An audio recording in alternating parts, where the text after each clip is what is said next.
ನಮಸ್ಕಾರ. ಸಂಕಲ್ಪ ಸಿದ್ಧಿ ಕಾರ್ಯಕ್ರಮಕ್ಕೆ ತಮ್ಮೆಲ್ಲರಿಗೂ ಆತ್ಮೀಯ ಪ್ರೀತಿಯ ಸ್ವಾಗತ ಹೇಳ್ತಾ ಇರೋದು ನಾನು ಅನುಷಾ. ಮೊದಲನೇ ಬಾರಿ ನಮ್ಮ ಚಾನಲ್ ವೀಕ್ಷಿಸ್ತಿದ್ದೀರಾ ಅಂತಂದರೆ ಈಗಲೇ ಸಬ್ಸ್ಕ್ರೈಬ್ ಮಾಡಿ, ನಮ್ಮ ವಿಡಿಯೋಸ್ನ ಲೈಕ್ ಮಾಡಿ. ಇನ್ನು ಕಾರ್ಯಕ್ರಮದಲ್ಲಿ ನಿಮ್ಮೆಲ್ಲರ ನೆಚ್ಚಿನ ಸ್ಪಿರಿಚುವಲ್ ಗುರು ಡಾಕ್ಟರ್ ವಿಷ್ಣುದತ್ತ ಗುರುಜಿಯವರಿದ್ದಾರೆ. ಬನ್ನಿ ಗುರುಗಳನ್ನ ಇವತ್ತಿನ ಕಾರ್ಯಕ್ರಮಕ್ಕೆ ಬರ್ಮಾಡ್ಕೊಳ್ಳೋಣ. ನಮಸ್ತೆ ಗುರುಗಳೇ, ಕಾರ್ಯಕ್ರಮಕ್ಕೆ ಭಕ್ತಿಯ ಸ್ವಾಗತ. ಒಳ್ಳೆದಾಗಲಿ.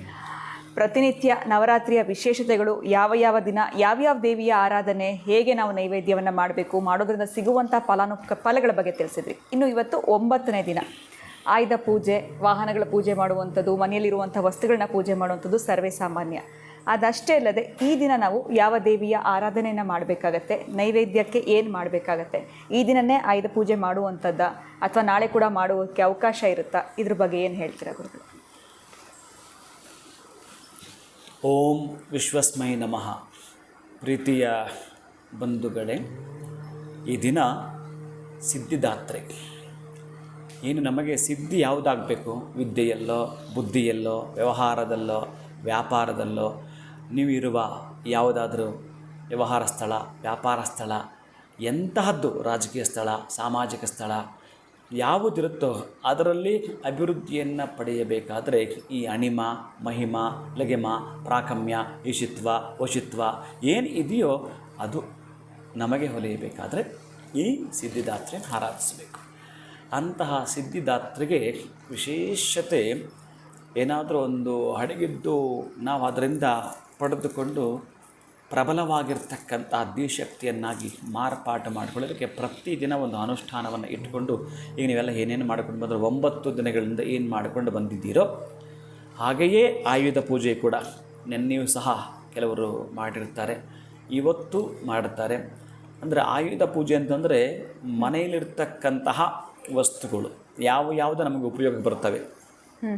ಮೊದಲ ಕಾಲದಲ್ಲಿ ನೇಗಿಲು, ಆಮೇಲೆ ಆ ಹೊಲದಲ್ಲಿ ಕೆಲಸ ಮಾಡಲಿಕ್ಕೆ ಬೇಕಾಗಿರ್ತಕ್ಕಂತಹ ಈ ಪಿಕಾಸಿ, ಗಡಾರಿ ಇವೆಲ್ಲವೂ ಇಟ್ಟು, ಕತ್ತಿ, ಖಡ್ಗ ಎಲ್ಲವನ್ನು ಇಟ್ಟು ಪೂಜೆ ಮಾಡ್ತಿದ್ರು. ಈಗ ಆಯುಧ ಪೂಜೆಗೆ ಆಯುಧಗಳಿಟ್ಟು ಪೂಜೆ ಮಾಡೋದು ಎಲ್ಲರೂ ವಾಹನಗಳ ಪೂಜೆ ಮಾಡ್ತಾರೆ.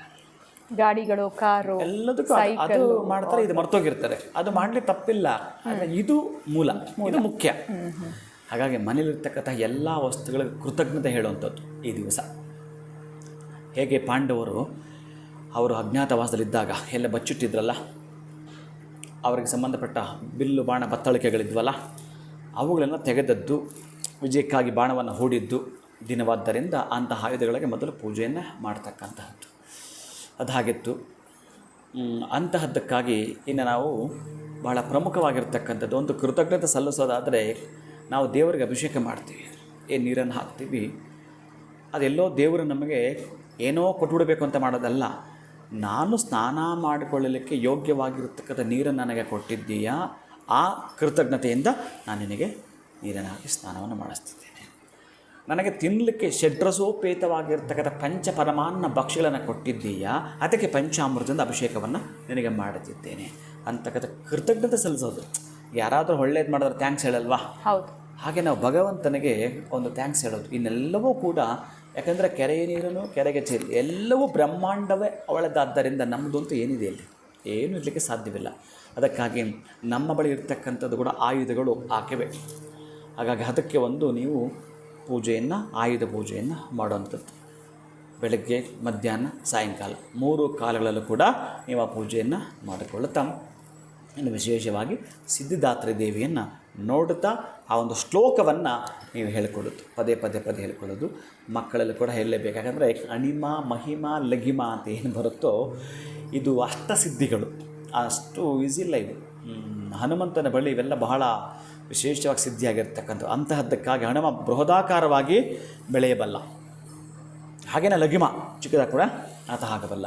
ಅಂತಹ ಶಕ್ತಿಗಳು ಇದೆಲ್ಲ ಕೂಡ ಅಡಕವಾಗಿರ್ತವೆ.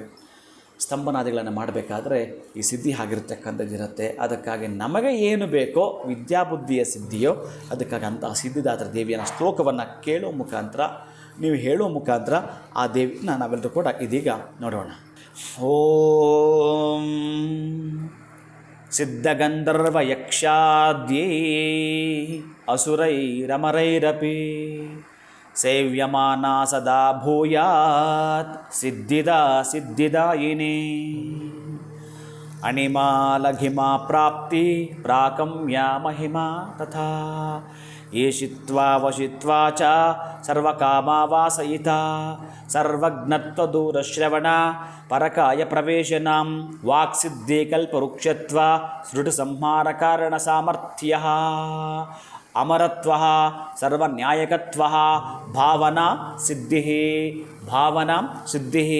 ಸರ್ವಸಿದ್ಧಿ ಎಲ್ಲವೂ ಕೂಡ ಸರ್ವವಿಧಲ್ಲೂ ಕೂಡ ನಿಮಗೆ ಸಿದ್ಧಿಯಾಗಬೇಕು ಅಂತಂದರೆ ಈಗ ನೀವು ಅಮ್ಮನವರನ್ನು ನೋಡ್ತಾ ಆ ಒಂದು ಶ್ಲೋಕವನ್ನು ಹೇಳಿದ್ರು ಕೂಡ ಅತ್ಯಂತ ಅದ್ಭುತವಾಗಿರ್ತಕ್ಕಂತಹ ನೀವು 9 ದಿನಗಳಿಂದ ಎಷ್ಟು ಶ್ರದ್ಧೆ ಭಕ್ತಿಯಿಂದ ಮಾಡಿಕೊಂಡು ಬಂದಿರ್ತೀರೋ ಮೊದಲೇ ಯದ್ಭಾವಂ ತದ್ಭವತಿ ಅನ್ನೋ ಪದವನ್ನು ನಾವೆಲ್ಲರೂ ಕೂಡ ಕೇಳಿರ್ತೀವಿ. ಅದಕ್ಕಾಗಿ ನಿಮ್ಮ ಭಾವನೆಗಳು ಆಕೆಯ ಪಾದ ಕಮಲದ ಮೇಲೆ ಇಟ್ಟಿದ್ದೇ ಆದರೆ ಅಂಥ ಪರಿಪೂರ್ಣವಾದ ಫಲವನ್ನು ಈ ವಿಜಯದಶಮಿಯಂದು ತಾವೆಲ್ಲರೂ ಕೂಡ ಪಡೆದುಕೊಳ್ಳುತ್ತೀರಿ. ಅಂತಹ ಸಿದ್ಧಿದಾತ್ರಿ ಕೃಪಾಕಟಾಕ್ಷ ಪರಿಪೂರ್ಣತಾ ಸಿದ್ಧಿರಸ್ತು. ಖಂಡಿತವಾಗ್ಲೂ ಗುರುಗಳೇ, ಮನೇಲಿರುವಂಥ ಆಯುಧಗಳು ಅಂದರೆ ನಾವು ಪ್ರತಿನಿತ್ಯ ಬಳಸುವಂಥದ್ದನ್ನು ಯಾವ ರೀತಿ ನಾವು ಪೂಜೆಯನ್ನು ಮಾಡಬೇಕಾಗತ್ತೆ, ಜೊತೆಗೆ ಸಿದ್ಧಿದಾತ್ರಿ ದೇವಿ ಆರಾಧನೆ ಮಾಡೋದ್ರಿಂದ ನಮ್ಮ ಇಷ್ಟಾರ್ಥಗಳೆಲ್ಲ ಕೂಡ ನಾವು ಸಿದ್ಧಿಸ್ಕೊಳ್ಳೋದಕ್ಕೆ ಸಾಧ್ಯ ಆಗುತ್ತೆ ಅಂತ ತಿಳಿಸ್ಕೊಟ್ರಿ. ತುಂಬುರದ ಧನ್ಯವಾದಗಳು ತಮಗೆ. ನಮಸ್ಕಾರ. ಹರೇ ಶ್ರೀನಿವಾಸ. ಕಾರ್ಯಕ್ರಮ ವೀಕ್ಷಿಸ್ತಾ ಇರುವ ಸಮಸ್ತ ವೀಕ್ಷಕರಿಗೂ ಆಯುಧ ಪೂಜೆಯ ಶುಭಾಶಯಗಳನ್ನ ತಿಳಿಸ್ತಾ ಇವತ್ತಿನ ಕಾರ್ಯಕ್ರಮವನ್ನು ಮುಗಿಸುವಂತಹ ಸಮಯ ಆಗಿದೆ. ನಮಸ್ಕಾರ.